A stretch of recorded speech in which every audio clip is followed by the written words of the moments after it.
Yo, what is up, everybody, and welcome back to another Madden 25 online game. Today we got the Cincinnati Bengals and the Atlanta Falcons, two teams that are going in totally different directions this year, but the Falcons right now are going in the right direction toward the end zone. We got a big run to start off here with Steven Jackson. You'll see I have this dude Davison at quarterback just because he's a fast quarterback, so I can utilize the read option, and early on it worked out really good. We got two good runs here with Steven Jackson. We did the read instead of the option. Then next play, run some play action on third down and goal, and we get the touchdown to Roddy. But for this video, I'm going to talk about some NFL stuff because I haven't really done it in a few weeks, and why not? You know, the NFL fan in me is just dying to say something about the NFL. And we can start off with the Falcons. Why not? We can start off with the whole NFC South because, you know, the Saints kind of like, I don't want to say they stole a victory, they got away with one, because they all, like, the Saints had a few turnovers that were like, they was unforgivable, but at the same time, they almost lost that game against the Niners. But they won the game nonetheless, and they're probably going to win this game tonight against the Falcons. I don't know. It's going on right now, and it could go either way. Those two teams, they play each other tough no matter what the thing is, what the records are. But the Saints, they are probably going to be a 2 or 3 seed in the NFC. Maybe I don't think they'll be 1 seed. I think the Seahawks had that unlocked. They'll probably just be like a 2 or 3 seed.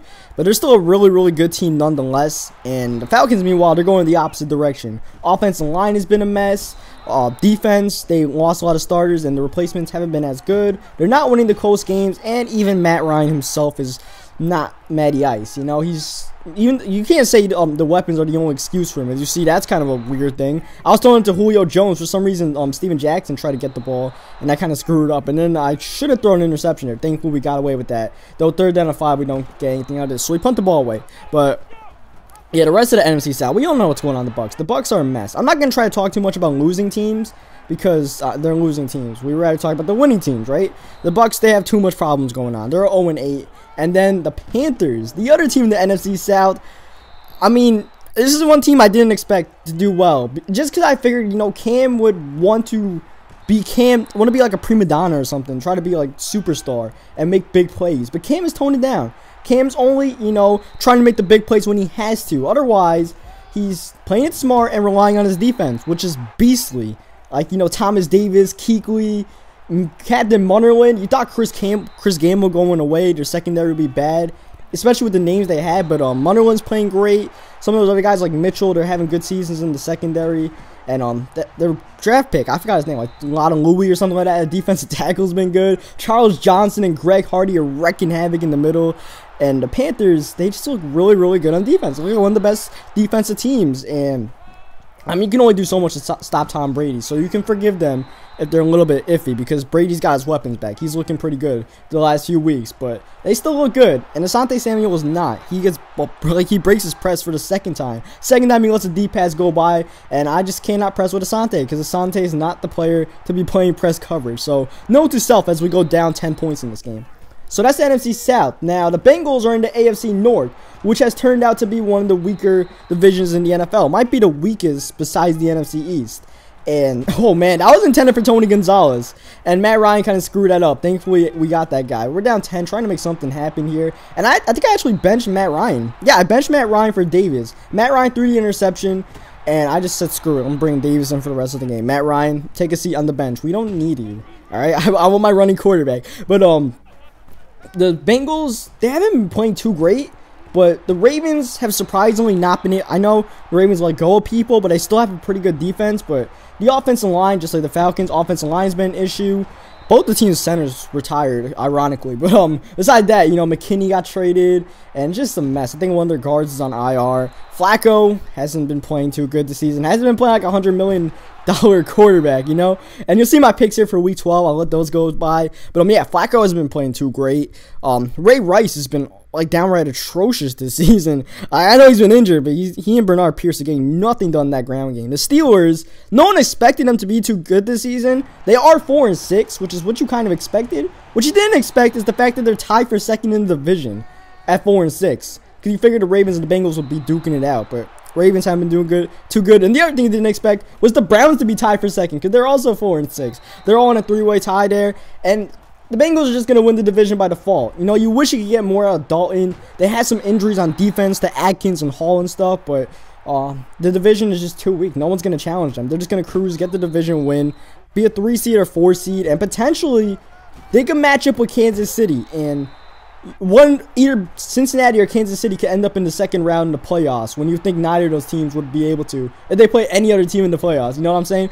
But you know, that's that. And actually, you know what? While we're talking about Kansas City, let's talk about them next. Now that we covered how bad the thing is. And you see, I had the Steelers over the Browns. I think the Browns are just going to go on a losing streak from here on out. The Hoyer mini era is over. I think they're just going to pack it in and try to get like a high draft pick.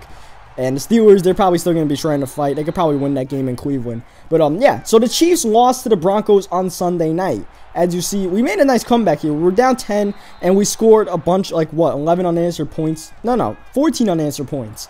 And we came back to take the lead in this game. This is a sub game, by the way. But, Chiefs lost to the Broncos. A lot of people expected it. A lot of people were like, you know, the Chiefs can't hang with a good team. But they showed they actually can hang with a good team. They didn't win. But I think one thing that Chris Collinsworth said that usually people hate Chris Collinsworth what he says, but one thing he said that was pretty key was that the Chiefs needed that game. They needed that game to prepare themselves for later in the season. Maybe whether it comes in what's their city called, Kansas City against the Broncos 2 weeks from now, or whether it's in the playoffs. They needed that game, and they're gonna take a lot from that game because if they would have had a few things go their way, they could have won. Otherwise, they still played a pretty good game. And the Falcons will miss Julio Jones this season. He's proven it already. And this is what you miss about Julio, man. He's just a freaking monster. And you see Roddy White get a block there. And Julio is probably going to be in top 10 plays of the week because of a play like that. Just truck somebody. That's a wide receiver, guys. Not Steven Jackson. That was Julio Jones. But, yeah, so the Broncos, they look pretty good. I mean, there's still some issues with them. You know, they're not perfect. But right now, they probably look like the best team in the AFC. Chiefs look like a really good team still. Maybe there's naysayers, but I still think they look good. I think I made my point. And the Chargers look good, but they cannot close out these close games, and they're not going to make the playoffs because of it. If they could have won some games, like against the Titans, against the Redskins, and even against the Dolphins last week, they could have potentially made a push for the 6th seed, but now they're out. Their schedule is too tough from here on out, and they're pretty much done. You see fourth quarter, we get a key stop. He had a first down, but his guy could not keep both feet in bounds. So that was a really bad break for him. That should have been a first down. I'll take it, but at the same time, you know, bad break for him. And here, I just threw that pass just to get in the field goal range. And then third down on 14, I just ran the ball. Doing it conservative because I know I have faith in my defense, and I have faith in the fact that he's not going to be able to get a big play, and he's going to have to drive the ball downfield and kill clock. So we take the 11-point lead there after the flea flicker kind of ruined that last drive. And by the way, I'm not going to be able to finish the whole NFL in, you know, like this one video. So I'm going to have another video coming up like tomorrow to cover this as we get a random fumble there. You know I don't get those fumbles, but I'll take them when they come, right? Wrong. Call gets overturned. I thought it looked like a fumble, but whatever.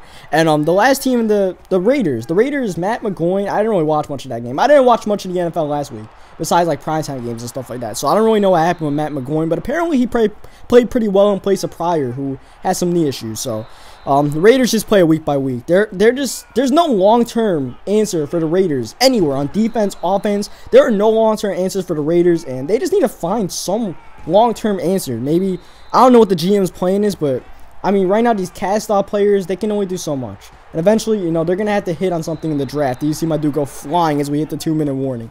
And we got time for one more division before we leave. And let's talk about the Patriots division, just because of the way they lost that game. I think it was pass interference. If you ask me, I never say anything about it, but here I'm on the record saying that Kuechly thing was pass interference. I don't care if Gronk would not be able to make it back to the ball. You can't bear hug somebody in the back of the end zone. That's not allowed. That shouldn't be allowed. And that should, when you're gonna throw the flag, don't pick it back up because you know you're making a judgment call like that. Stick with your instincts. It was pass interference. Patriots should have had the ball at the 1-yard line and had a chance to win that game. Brady was downright efficient in that game, especially in the second half. You know Belichick and Brady, they'll prepare for the second half. They'll adjust, and they adjusted, and they played good enough to win. They just, you know, Panthers, they made the plays as well. And the Patriots, they're easily going to win the AFC East, especially with the Jets and Dolphins, like, sputtering right now, and the Dolphins having their issues with the incognito stuff, that, like, nonsense. Patriots are probably going to end up as a, like, 1 or 2 seed. It depends on, like, what happens in the AFC West and stuff like that. And obviously the North is out, and the South, you know, the Colts are probably not going to beat them record-wise. But, well, actually, I think they play head-to-head, so we'll see with that. But, I don't know. Patriots, they're going to win the AFC. What are we talking about? AFC East here. And the Jets are probably not going to make the playoffs because they're just too inconsistent. And Geno has no weapons, all right? Let me say that real quick. Geno, the poor guy, has no weapons on offense. So don't get on him all the time.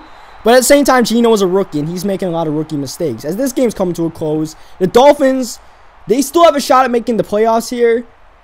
If they could go on a streak, anything is possible. It just depends on how the offensive line can hold up, and if, you know, what do you call it, the run game sticks, and eventually they could get something going on offense. Their defense is decent.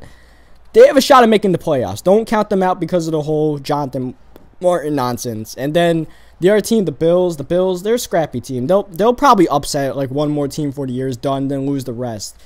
The Bills, they have something to build on, though. They have something to build on with EJ Manuel, and that's all you can hope for. And by the way, at the end of the game, the reason why I went for it on 4th down was because I knew if I lobbed the pass up with 5 seconds left, I was going to kill the clock. Even though it was 4th down, I knew, you know, that was going to be the last play of the game. So that's why I lobbed it up, and I went out of bounds so I didn't run up the score. So that's that game. Hope you guys leave a like in this video. I'll have a follow-up video tomorrow for like the rest of the stuff if you're interested. And I'll subscribe for more Madden 25. Leave a like in the video. I think I already said that. And till then, I'll catch you guys next time.